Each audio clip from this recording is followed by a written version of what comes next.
Spring exhibition at Salt Contemporary, an extensive group of works that celebrate the joy of spring from many different regions.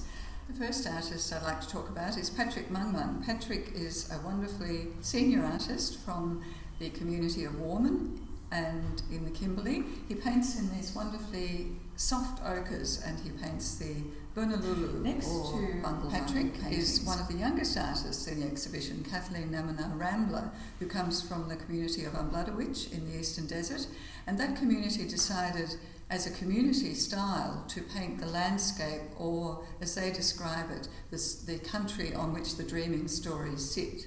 Nora Wampy was one of the leading artists of the Pilbara School of Painting around the huge area of the Canning Stock Route, including her birthplace, which is Coonawarraji, or Well 33.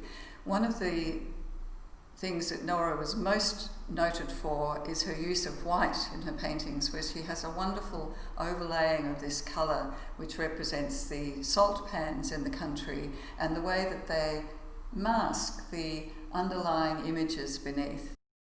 This extraordinary work behind me, black and white work from Barbara Weir, who is the middle generation of 3 generations of female artists from the Utopia region, is quite extraordinary. For the first time, Barbara, who's been a painter that many of us have known for many years, has painted in ochres and crystal from her lands. And having been to her lands, they're the most beautiful, beautiful lands, and the crystal that comes from the creek beds here is really sparkling and gorgeous, and Barbara has put it in her painting of her mother's country.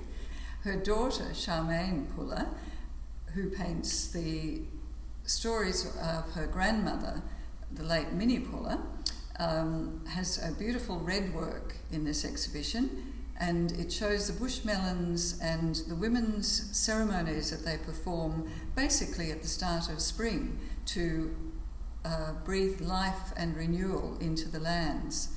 And her great-aunt, Emily Puller, paints the same story in her own style. Emily was the sister of the late Minnie Puller, and her beautifully colourful paintings are quite distinctive. We're a bit in water dreaming country here. Behind me is a painting by Julie Yachtycha, a mid-generation artist from the APY lands.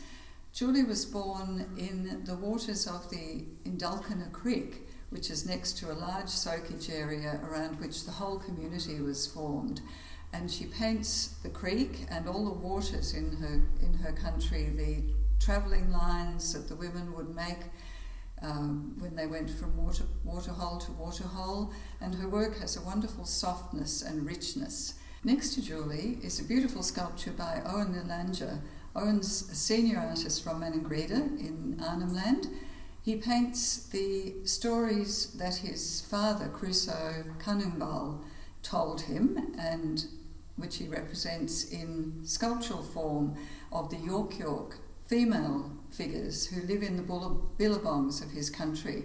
These creation figures, who are still present today, according to Aboriginal mythology, call out to each other from the billabong as they walk around. They're quite present spirits.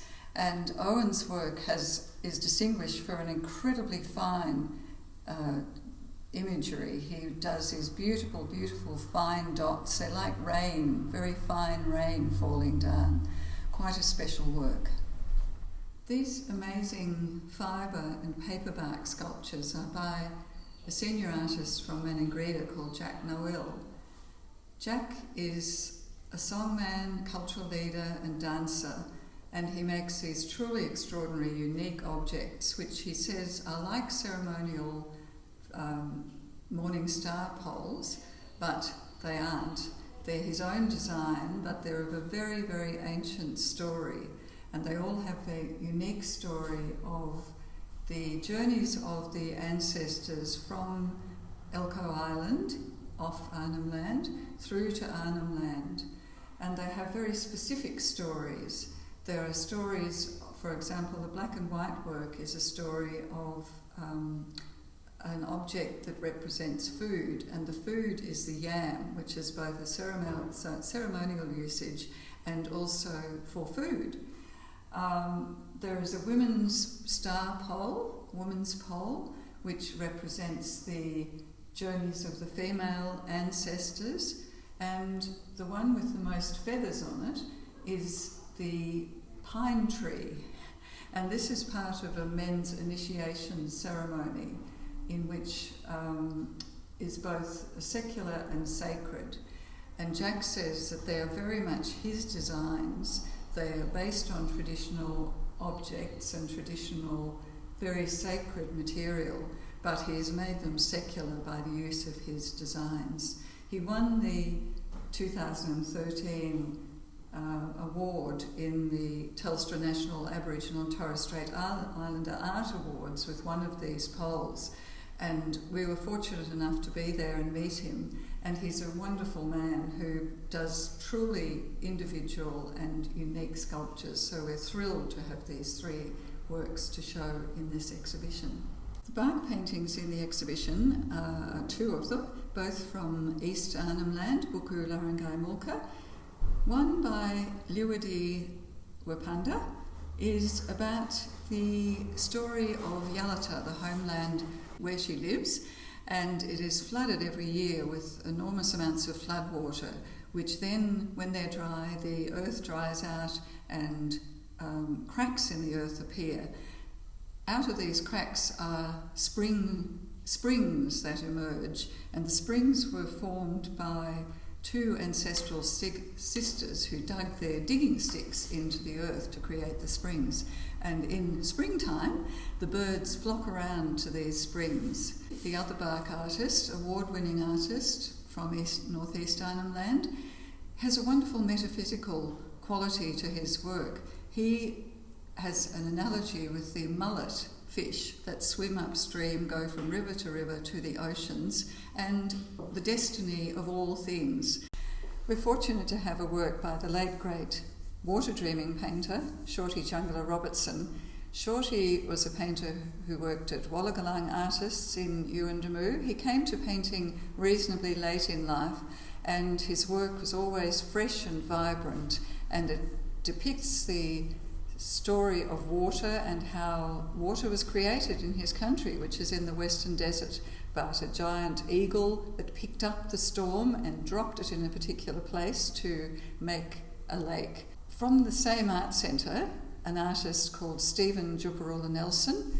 Stephen is one of the youngest artists, and he paints in extraordinary style, which this work is quite reminiscent of a sort of Jackson Pollock expressionist, abstract expressionist work.